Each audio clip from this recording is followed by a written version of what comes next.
Assalamualaikum warahmatullahi wabarakatuh. Perkenalkan, nama saya Nur Fajriani. Saya perwakilan dari kelompok 1 ingin menjelaskan perubahan sistem pendidikan di Indonesia pada era reformasi. Pendidikan pada masa reformasi mengalami suatu perkembangan yang pada dasarnya lebih maju daripada pendidikan pada masa Orde Baru. Pendidikan pada zaman reformasi mengutamakan pada perkembangan peserta didik yang lebih terfokus pada pengelolaan masing-masing daerah atau otonomi pendidikan.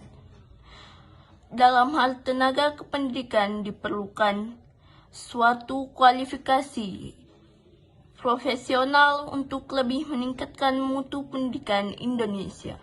Sedangkan sarana dan prasarana Indonesia mengalami suatu peningkatan yang baik. Namun daripada hal tersebut, pendidikan yang ada di Indonesia masih belum mengalami suatu pemerataan. Ini terlihat dari adanya beberapa sekolah-sekolah, terutama di daerah pedalaman, masih terdapat keterbatasan dalam berbagai aspek penyelenggaraannya. Dinamika sosial politik Indonesia yang juga berdampak pada perubahan kurikulum merupakan suatu bentuk penyempurnaan dalam bidang pendidikan untuk meningkatkan mutu pendidikan di Indonesia. Era reformasi melahirkan kejutan budaya bagaikan orang yang terkurung dalam penjara selama puluhan tahun.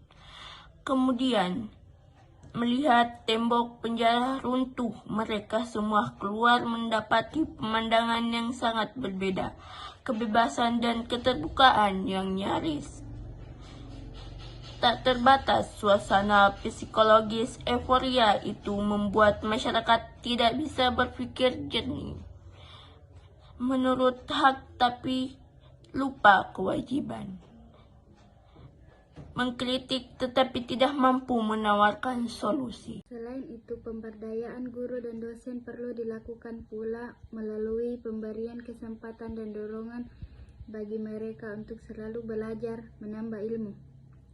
Proses pembelajaran sepanjang waktu bagi tenaga pendidik, guru, atau dosen merupakan keharusan menjadi titik sentral dalam reformasi pendidikan.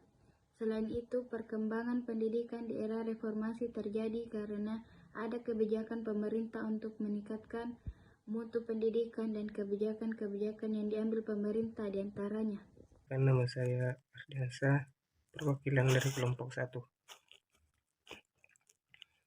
Saya akan membacakan materi saya, itu kebijakan era pemerintahan B.J. Habibie.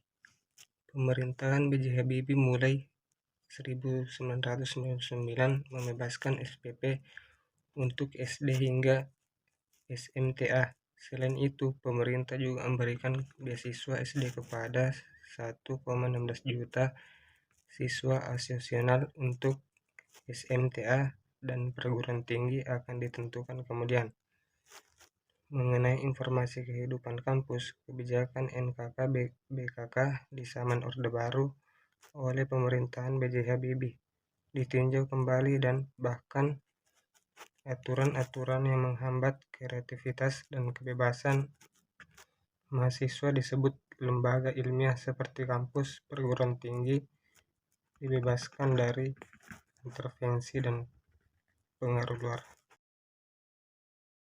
Selain itu, pemberdayaan guru dan dosen perlu dilakukan pula melalui pemberian kesempatan dan dorongan bagi mereka untuk selalu belajar, menambah ilmu. Proses pembelajaran sepanjang waktu bagi tenaga pendidik, guru, atau dosen merupakan keharusan menjadi titik sentral dalam reformasi pendidikan.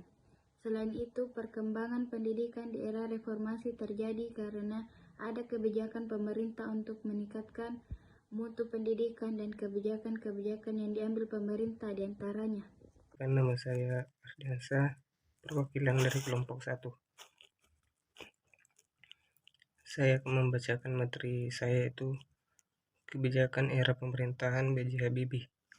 Pemerintahan B.J. Habibie mulai 1999 membebaskan SPP untuk SD hingga SMTA. Selain itu, pemerintah juga memberikan beasiswa SD kepada 1,16 juta siswa asesional. Untuk SMTA dan perguruan tinggi akan ditentukan kemudian.